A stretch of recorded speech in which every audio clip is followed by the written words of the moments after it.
Today, interior designer Dan Mazzarini welcomes us into his charming beach cottage on Long Island's North Fork. As the former director of store design at Ralph Lauren, Dan knows a thing or two about striking the balance between sophisticated style and lived-in charm.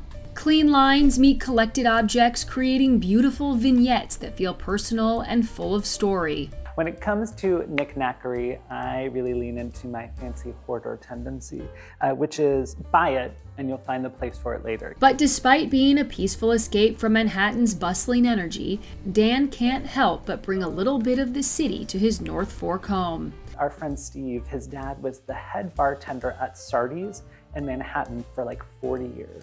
And so early in our tenure on the North Fork, Steve and Elizabeth would have us over. They would call when we were like driving out and they'd say, "What's your drink order?" And so anything you could think of, Steve would try to make. And so now they come over here for sunset and we love making cocktails together. It's just kind of part of the fun of this kitchen.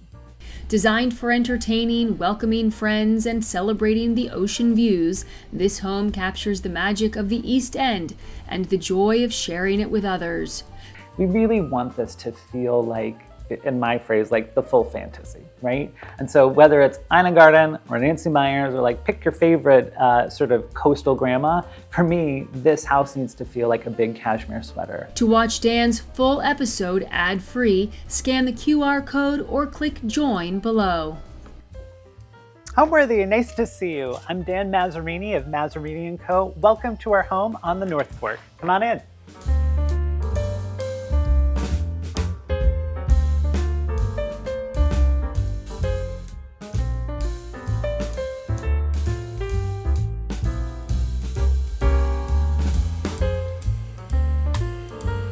You're watching Homeworthy, where we believe every home has a story. I'm Allison Kenworthy, the founder of Homeworthy, and we take you inside the world's most beautifully decorated homes and introduce you to the brilliant people who live there. Hi Homeworthy, I'm Liz Lang. Welcome to Grey Gardens. Click the join button below to access all of our latest episodes ad-free and watch extended cuts of this and other homes. Opening the doors to new rooms and exclusive content featuring our beloved hosts. I can't wait to see, I'm so excited. And if you're looking to shop items inspired by this and other Homeworthy tastemakers, be sure to use the product links below or scan the QR code on screen to find fabulous furniture, coffee table books, and accessories that can transform your house into a home. Hi, I'm Dan Mazzarini of Mazzarini & Co. and welcome to the North Fork. So our North Fork casita, as I call it, is really like two Monopoly houses put together. Lovingly, you're looking at the room. This is pretty much our living space, dining space, party space, holiday space.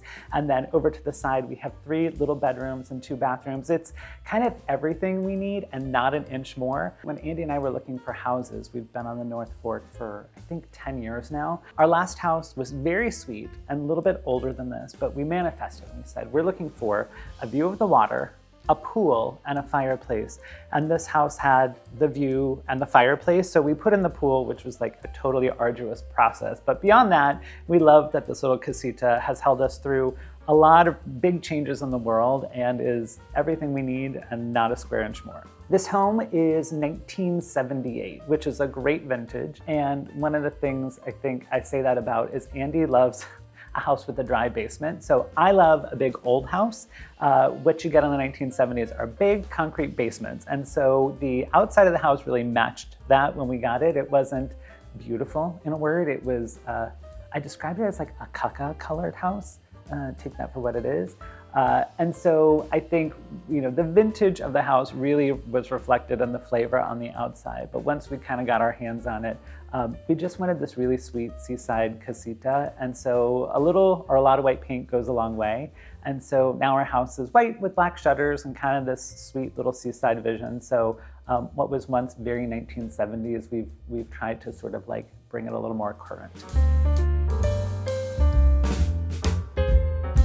This is our living room / great room / kind of everything room. And I think, my recipe to any kind of seaside entertaining is keep it easy. So starting underfoot, we use indoor-outdoor rugs in a lot of our projects. It works really well here because whether it's our dog, who we love, our friends who we love, but they love red wine, we really tried to keep entertaining as easy as possible here. So underfoot, we love a polyamide indoor-outdoor. We use them in all our projects.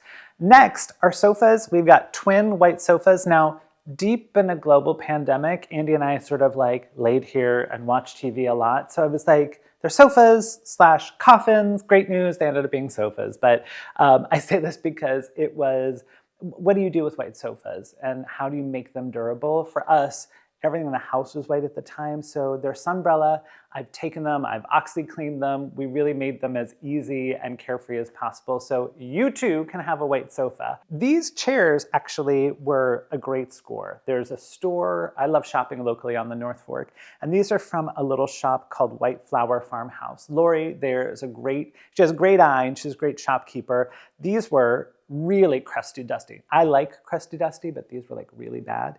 But my painter spent hours kind of stripping them and painting them. They're actually painted the same color as the doors in the house, and they were $100 for the pair. So this was like my primo North Fork find for sure. I like pairs of things, and so from chairs to tables, I think when we entertain, we usually have platters of cheese and snacks and things for everybody. So these two tables came individually, but in pairing them up, it kind of becomes a second island since we don't have an island in our kitchen.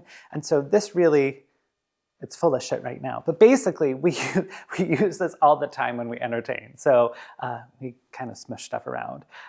Speaking of entertaining, being in hospitality, we design a lot of hotels. And one of the phrases I learned was this phrase, flame program. What is a flame program? It's basically going from day to night and lighting a fireplace or candles. And so this is not an unrealistic amount of candles for our family to have lit basically every night that we're here. It's not a seance, but I think Andy in particular really likes, we went on a trip to Copenhagen and he's like, everything is hygge, hygge. How do you say it? Something like that. Anyway, lots of candles for all of our tables, and I think it really complements the sunset. So as the sun is setting behind us, we'll kind of light everything, and so as our guests are coming back inside, it's kind of like this unexpected, beautiful, bountiful glow. When it comes to knick-knackery, I really lean into my fancy hoarder tendency, which is buy it, and you'll find the place for it later. Case in point, kind of all of these things have been collected by Andy and I through the years. So tramp art, and this has thumbtacks in it. There's a couple of great antique stores in and around the North Fork that we love to frequent, and so Beal & Bell is one of our favorites. This tramp art came from there. There's the box. These, I don't even know what these are. Viewers, please let us know what the heck are these things, but whether they're candlesticks or for spinning yarn, it's something in there. I just like them for the tone and kind of the height that it adds this sculptural bit to the table. But for us, I think objects, this is really kind of the still life that's ever evolving in our home. So your fancy hoarder Dan, your friend Dan, loves to collect, and so this will never be the same way twice. So other items that we found, some we found and some have been gifts. These kind of crazy pigeon things are actually by a local sculptor. They were part of an estate sale and showed up at our friend Nathaniel's shop. And so Andy's well-trained. He called me and he FaceTimed and he was like, am I allowed to buy these weird birds? And I was like, buy the birds, who cares? So they live here as part of our menagerie. This kind of wild Portugal ceramic is a gift from our friend Elizabeth. We were looking for something like it, and she gifted it to us for Christmas. So thanks for the crab box, Elizabeth Tallerman. And maybe, I don't think we're the first to have, but I think if you're gonna live at the beach, having anchor andirons feel like a must-have item. And so we kind of scouted local spaces for a number of years before we found these. They were definitely brassier before we got them, but we really use our fireplace. It's wood burning, and so the patina on them is real. And so we light a fire in the fireplace basically from September until April. I'm lucky enough to work with a lot of artists over the projects that we have at Mazzarini & Co. And so a friend of mine, Michael Hildebrandt, is a beautiful illustrator and painter. He did this piece Turns out it's of his ex-boyfriend, who knew, but he advertised that, so I'm not like, spoiler alert. But when I saw it, I was like, oh, we're kind of looking for this seaside casita meets like a little bit of sexy sailor. And this is a piece that I bought from him to kind of fulfill that fantasy. I mean, pair that with a boat in a box, come on, this writes itself, right? So our builder actually told us that this cabinet, which we got from a local store, maybe was a costume cabinet for traveling theater people. I have no idea what that means, but essentially the top comes off and the bottom comes off and the whole thing almost collapses. But when your kitchen is as small as our kitchen is here, and when you like to use as many dishes as I do, this becomes, I'm letting you in, you're on the inside, this becomes like our backup pantry. And so whether it's serving stuff or pool stuff or even things that we've sort of found and bought at auction, this, what was once costumes is now tabletop. And so this is kind of our backup pantry for the house. These kind of crazy magnifiers, they're candles, they're not electrified, but they sat at my desk for a couple of years until we got this space. And I think, you can put candles and kind of vases all over the house, but for us, lighting these on the wall actually gets this really kind of romantic dappled light all over the wall too. So last but not least in this, is it a tableau? Should we say that? Up above, collections of things. And I think this really speaks to how I have collected a lot through the years. So the basket was bought on a shopping trip in Los Angeles at Big Daddy Antiques. I have no idea what it is or where it came from, but the texture and the height, I was like, I love the sense of sort of scale that this would add to really any vignette. The tiny house up here, everybody asks, they're like, what is this house? I don't know. So let's hypothesize together. It is either a model, an architectural model. I sort of think it was for like pigeons or birds somehow, like maybe they kind of lived in there because on the North Fork there's a lot of this. So somewhere in there, we found it locally. It was kind of one of those things. I'm like, let's get it. What's the worst that happens? And now it kind of lives up here and it's a conversation piece for sure. So this table, Andy and I actually bought at the Paris flea market.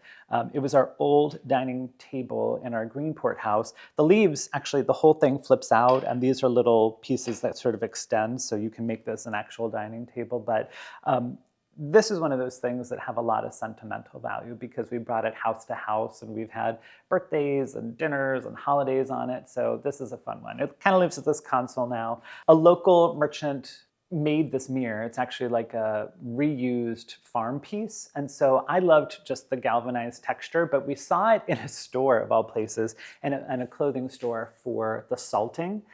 They were out here on the North Fork last summer and the summer before, and this big mirror was in their showroom, and I went to the owner and I was like, can I buy the mirror? I didn't buy any clothes, sorry guys, but I'm interested in them. But the mirror has a great house here on the North Fork. And other pieces, this is a piece of Italian ceramic that we bought. These came from a local florist that we liked a lot. This crazy little dog is, it's a doorstop we bought locally, and Andy's mom is kind of this rusty little dog.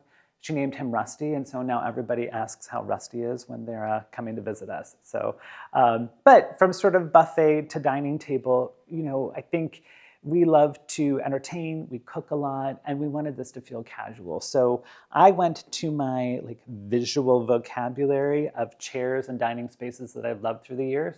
And stay with me. Do you remember Will Truman's apartment in Will and Grace? He had director's chairs. They were slip covered, and I was like, that's what I want. And so we ended up buying these director's chairs online. I had covers made.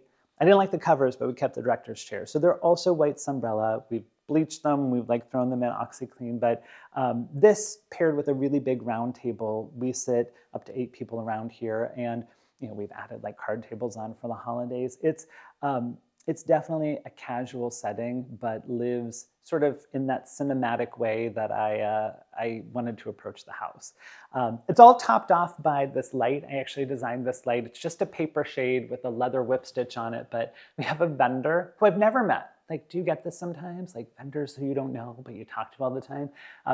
The vendor's name is Jack of All Shades.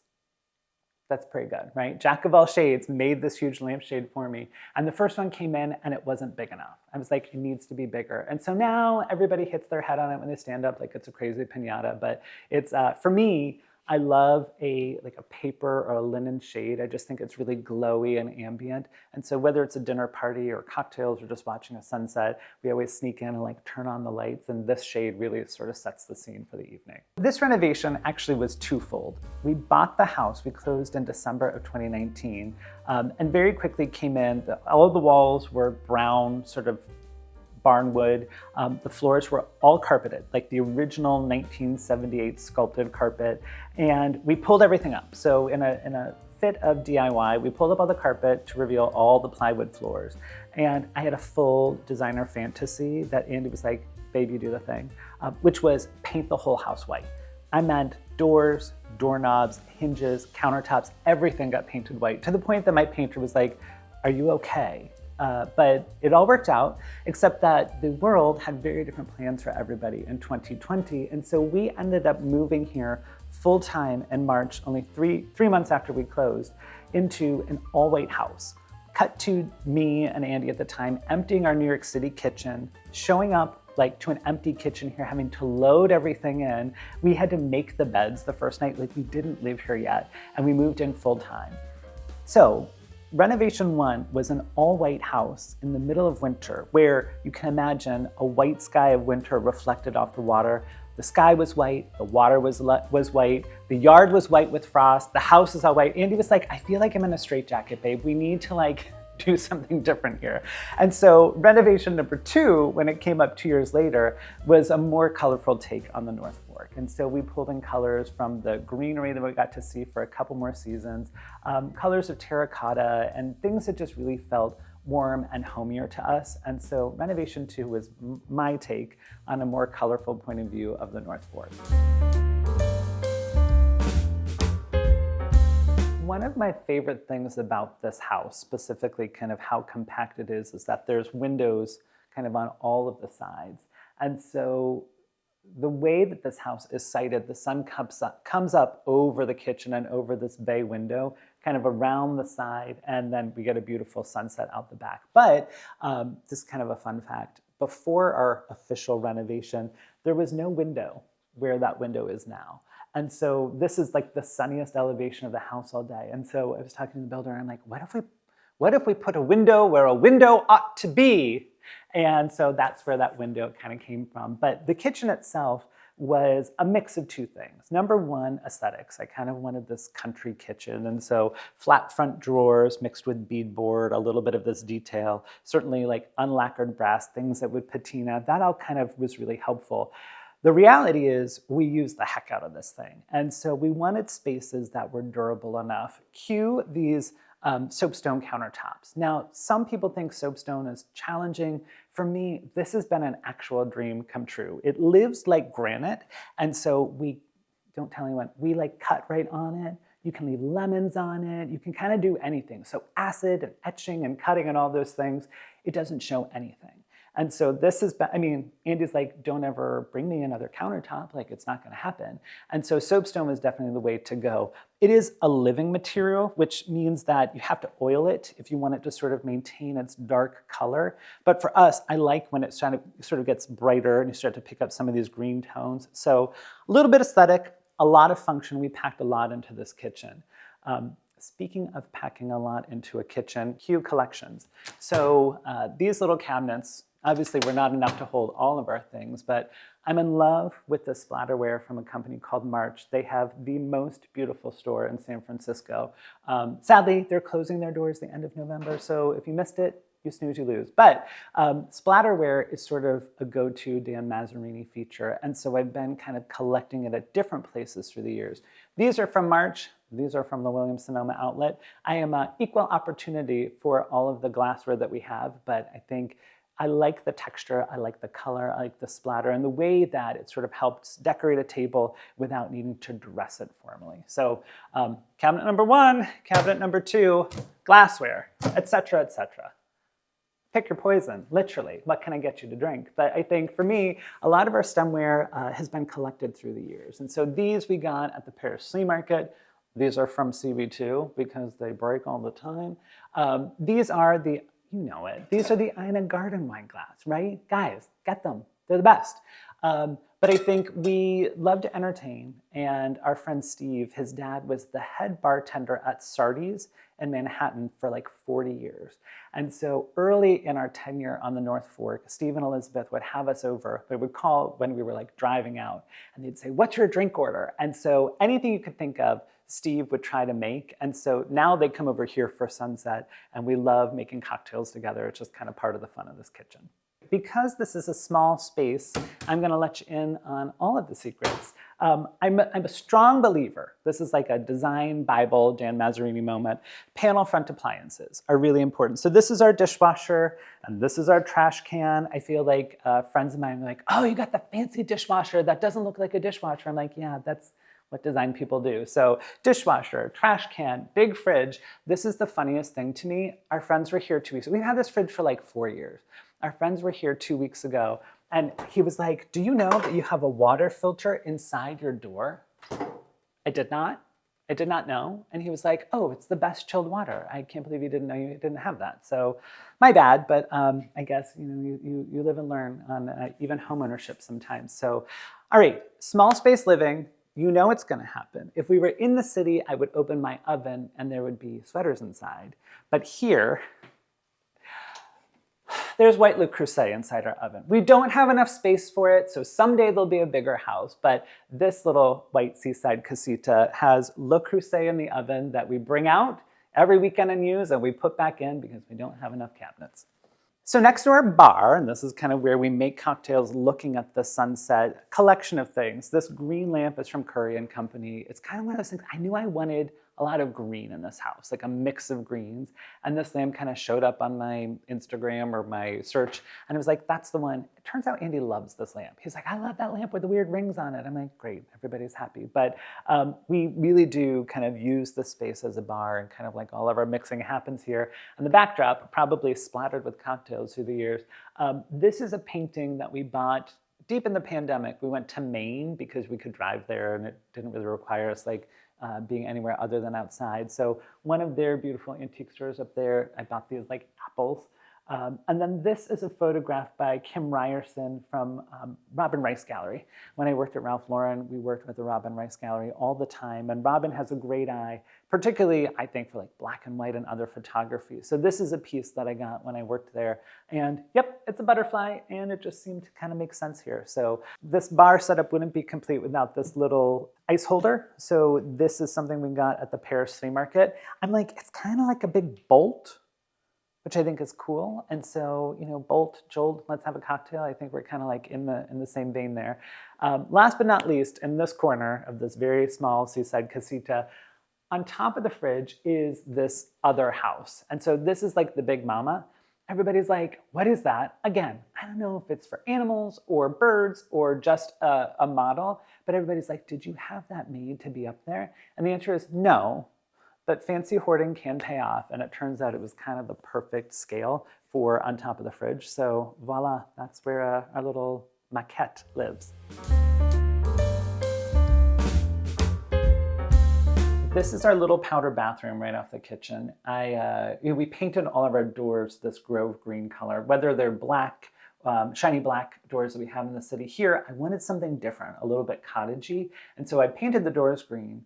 And as soon as I saw the paint, I was like, I love this color. So we added this board and batten to these walls, kind of redid all of this. And for me, this glossy green bathroom, whenever anybody is like at the house, they're like, "Oh, can I use the green bathroom?" And then they're like, "Oh, it's so great," because I think it's really unexpected amount of color and the way that we applied it. But I think a great example of how small spaces can have big impacts, particularly when you bring the right color to them.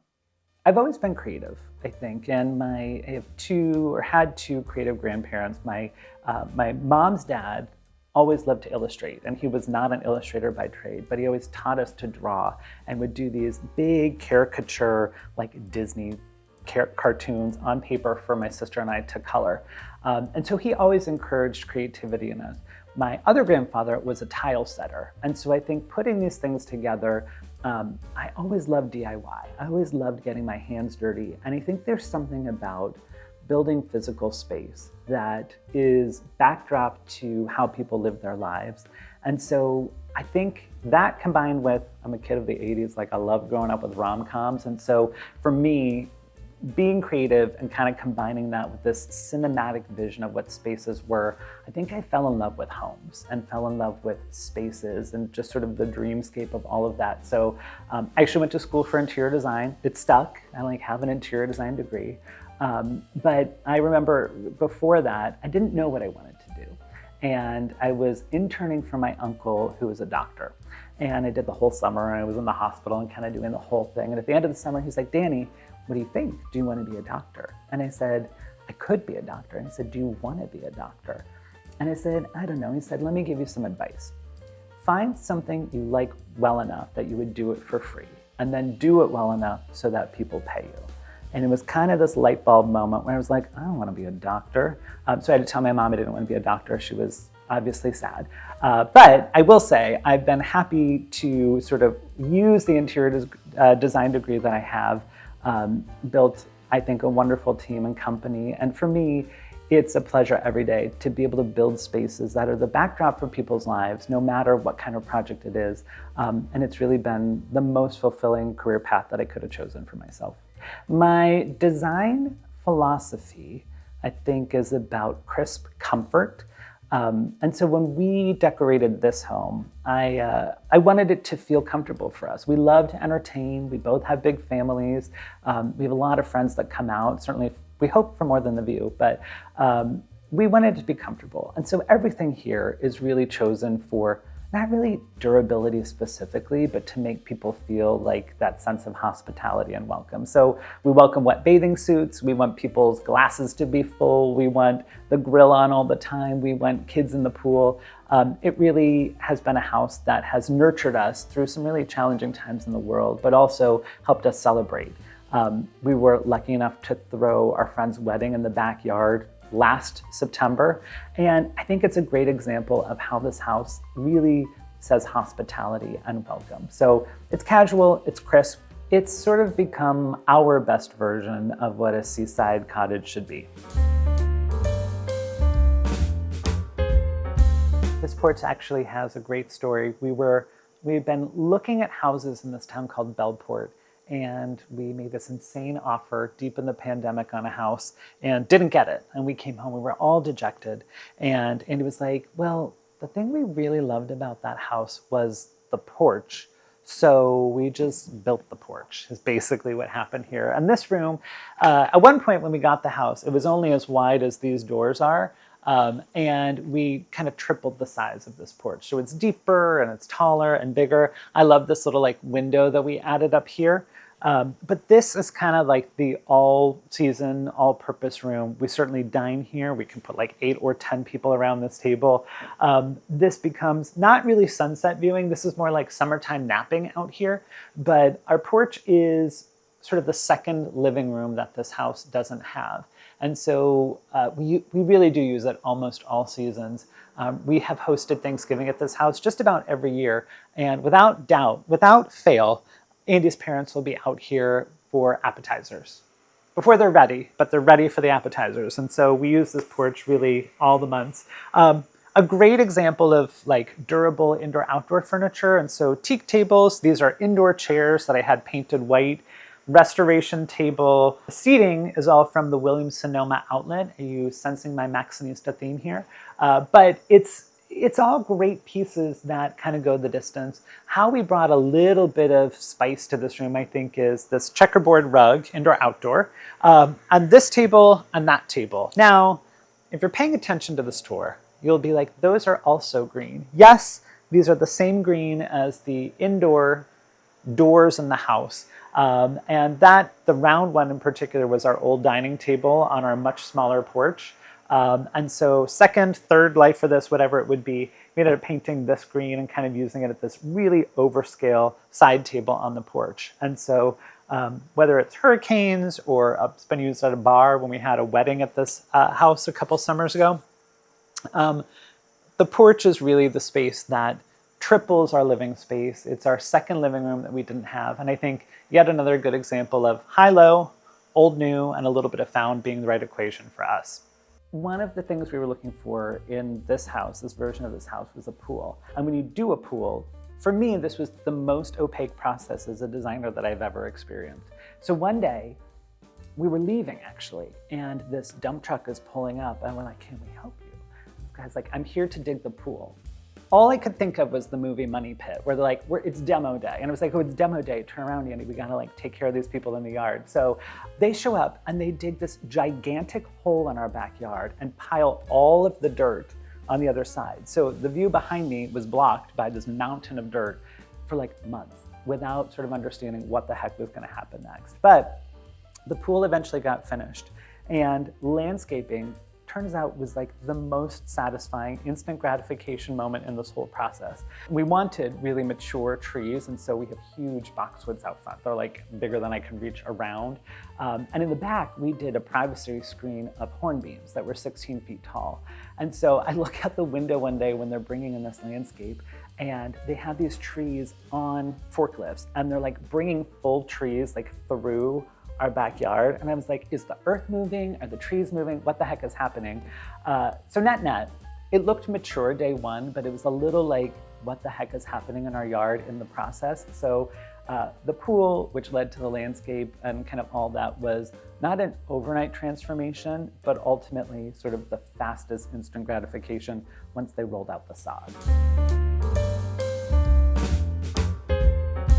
While the house is great, the view is really the key feature of this house. And so for us, the North Fork, it was 6 years that we were here in Greenport before we even got on the water. Turns out the water is a totally different perspective out here. It's painterly. This house faces directly west, and so we get these incredible West Coast sunsets at night. But for us, it's really all about the view. And so as little as our seaside casita is, it's so much bigger, I think, because of all the sky and nature that we have this beautiful view of. And so the sound has been sort of the fifth character in our North Fork story. And it's been a great view and a great space to really watch the sunset and the seasons go by. Putting in a pool is the most opaque, I will say painful process that I've ever experienced as a designer, but worth it in the end. This pool, one day a crew showed up and they dug the hole, and there was just a mountain of dirt on the other side of it. And it kind of lived there as a muddy slip and slide for about 3 months. But I've never seen harder working people than the day that they came to put in the gunite. Just these like huge guys with Popeye arms, just like throwing this gunite on the side of the pool. It was kind of wild. But at the end of the day, for us, the pool is really quiet, right? It's just a rectangle with coping. We have the chairs right in the yard. And I think it's a beautiful backdrop for our view. We also, somehow this worked out. I wish I could say I planned it this way, but the sun will bounce off the pool and into the house at times of year. So you get this like painterly reflected light on the ceiling and in the whole house. It's really beautiful. When we bought the house, this was actually a much higher railing here. And it went all the way across. And I think one of the things I wanted to do was make sure that when you're sitting on the sofa, you can still see the horizon and the sunset. And so we ended up kind of studying and cutting down the railing that was here. We kind of built it as a built-in bench. And it's actually worked out great because this really makes sort of like a round conversation piece. This house is casual. This was like a really casual sort of like landscaping move that we did, but widening the stairs, lowering the railing, all this kind of was about making sure that everybody's view was like focused on like the horizon and the sunset. And so this is really our Sunset Club happy hour space that we have all our friends over, and this is where the cocktails happen for sure. How do I want people to feel when they come to our home? Honestly, I feel like my big dream is for this to feel sort of cinematic, and that, you know, they come up the stairs and the Dutch door is open and the doors open in the back and they can hear the waves down on the beach already. But all of that should also kind of be echoed by like what they smell, and dinner's cooking and candles are lit. Like, we really want this to feel like, in my phrase, like the full fantasy, right? And so whether it's Ina Garden or Nancy Myers or like pick your favorite sort of coastal grandma, for me, this house needs to feel like a big cashmere sweater and like the hug that you want at the top of the stairs when you go to any of your best friends' homes. This is our little primary bedroom, and it has an ensuite right there, but I think it's another great example of sort of found new and old things, high-low things coming together. And so this dresser, Andy and I found locally on the North Fork. Same with the tramp art mirror. I can't take credit for painting it black. It kind of came like that. But you know, these two pieces, I think, have a great sense of history. The ceramics we actually bought at the Northern Clay Center in Minneapolis. It's a ceramic studio and school that actually was Andy's first job out of school, and so we still love to support the Northern Clay Center. This dice, isn't this cute? This was a gift from my friend Steven on our team. He had it in his house, and he brought it over, and he's like, it's black and white. I think it's supposed to live here. So really sweet. Then I have, you know, things that came out of our old house. So this cabinet was between twin beds before. Paloma Contreras' lamp for visual comfort, which I think is beautiful and sort of timeless. We did this simple linen drape from Pierre Frey, and so it's sort of that high-low mix of things. And then one of my favorite estate sale finds, there was a art critic who had a house out here, and my friend Elizabeth and I went to this sale one morning. This crazy black and white photo, I have no idea who took it. If you're seeing this and you know, please let me know. But it is Katie Lang wearing tails. And I'm like, chef's kiss, why wouldn't I have that? And so a little bit old, a lot of new, sort of this high-low mix of designer and found pieces. This is definitely how we like to decorate, and I think a great expression of our home.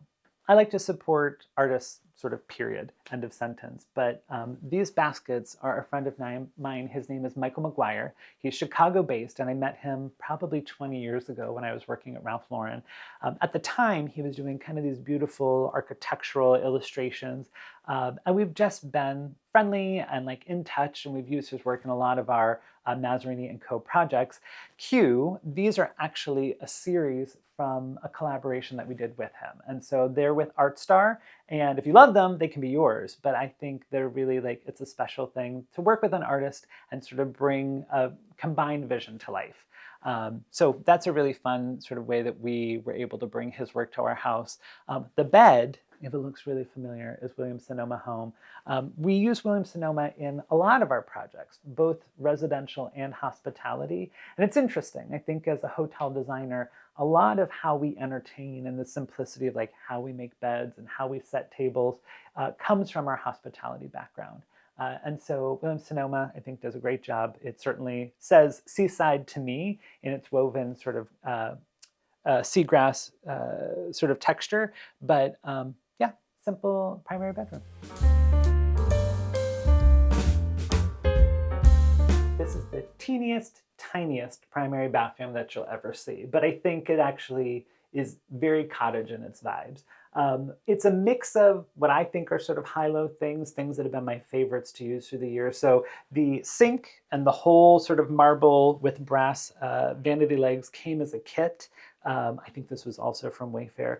But the faucet, again, we were doing this project kind of deep pandemic. The faucet is Newport brass, and I love this Astor collection that they have. I could not get unlacquered brass for like months.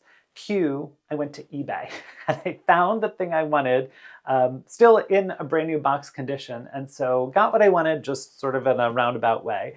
The tile in here is a simple glazed tile, but I always like to do sort of, my grandfather was a tile setter, and so I always like to do an interesting layout. It's really simple. I take sort of 2x8 tile and I tip it up, and I do it in sort of a stacked running bomb this way. So my team will call it like the Mazzarini tile pattern, but there you go, you can use it in your house. Sort of a couple other found things, Thomas O'Brien lights, which are a go-to favorite, the Vendome light. And then this, Hadley Wiggins had a beautiful store in the North Fork for a while, and I bought this mirror in her shop. And here I actually did turn it into a medicine cabinet. And so we took an old mirror and kind of gave it new purpose, a new life by using a mirror as a medicine cabinet. And just had our contractor build the inside. This house really lives like summer camp, which I love. And so I wanted to make sure that whether it's kids or singles, that I love a pair of twin beds. Just call me old-fashioned. But this little room really lives large for our guests, I think, because we scaled everything up. And so it's also a study in things that I have found over the years. You're sensing a theme. So these beds were from a yard sale in Greenport. I didn't do a thing to them, and I think they're great. Like, they've got some nice patina on them, and they're really fun. I like the scale, I like the height, and they're different than the other 6 twin beds that I have in my basement. These pieces of art actually came from Beal and Bell in Greenport as well.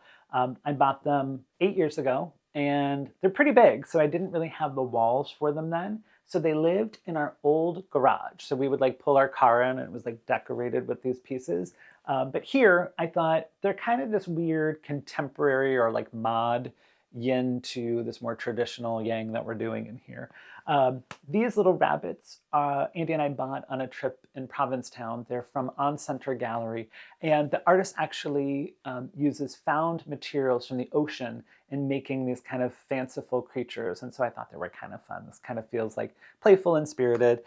Linens, we keep everything easy. You'll find if you go to Archive, which is our sort of website where it has all my favorite things, some of my favorite bedding is actually from Walmart, this really crispy percale that I love. And so these, we dress our beds kind of like we would a hotel. So white, easy, we can kind of like take care of it really easily for our guests. So these are those, and these are from Etsy, and these are from Williams-Sonoma. And so, you know, it's very attainable things that I think make our house a home. We want our guests to feel a little bit luxe, but definitely embraced by and unafraid to sort of live their vacation fantasy when they're here. So a little twin bedroom. A couple other things. This lamp was a local purchase. This table was a local purchase. This basket was a local purchase. I don't know where the heck I got this, but the name of the game is I feel like shopping local and getting special things are what make your house feel special. For me, it's really the collection of that. It's, you know, it's not about creating still lifes, but rather sort of like interesting points of view that I think make each room in our house different. This little window actually was littler before our renovation. We actually made all of the windows on the front of the house, all 4 of the windows on the front of the house align in the renovation. So very dramatic move there, but I dressed it really simply with, and then this is, I think, speaking to like a little high-low mix. This fabric is Kerry Joyce.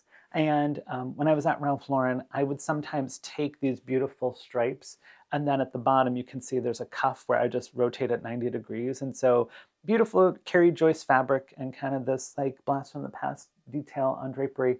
I love this little room. It's always so cozy, and I think our guests do too.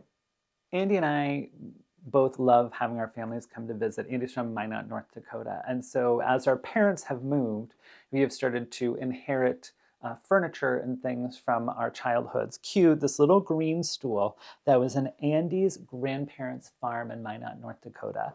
I don't know what its actual intended purpose was, but for us, I just wanted to make sure it was out. I feel like things that have a story to them and things that you can even tell guests, like this was something that was in the family, it just feels special.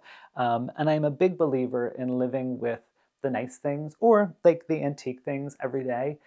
It's just stuff. But I think it's the stuff that makes a house a home. And so for us, we want to make sure that we have those memories that we can share with people too.